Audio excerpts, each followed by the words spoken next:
বৃহস্পতিবার থেকে শুরু হলো ইন্টার কলেজ ক্রীড়া প্রতিযোগিতা। জেলা ভিত্তিক ইন্টার কলেজ প্রতিযোগিতা চলবে 3 দিন ধরে। বৃহস্পতিবারে অনুষ্ঠানে বিশেষ অতিথি হিসেবে উপস্থিত ছিলেন বাংলা দলের কোচ লক্ষ্মীরতন শুক্লা। এছাড়া উপস্থিত ছিলেন বিদ্যাসাগর কলেজের অধ্যক্ষা ডক্টর নাতাশা দাশগুপ্ত সহ উচ্চশিক্ষা দপ্তরের joint DPI doctor Ashis Ghosh ও বিশিষ্টজনেরা। জেলা ভিত্তিক ইন্টার কলেজে ক্রীড়া প্রতিযোগিতায় এবার অংশ নিয়েছে উত্তর কলকাতার 15টিরও বেশি কলেজ।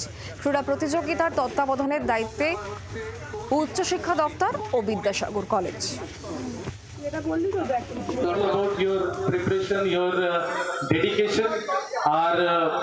একটা গুরু লাইফে থাকাটা ভেরি ইম্পর্টেন্ট ইন স্পোর্টস।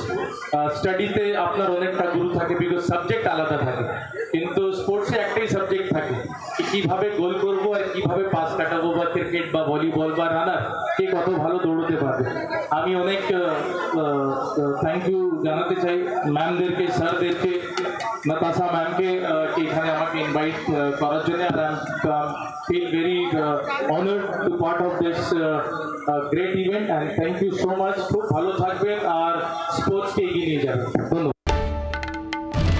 বাংলার আওয়াজ, বাঙালির আবেগ, জি 24 ঘন্টা।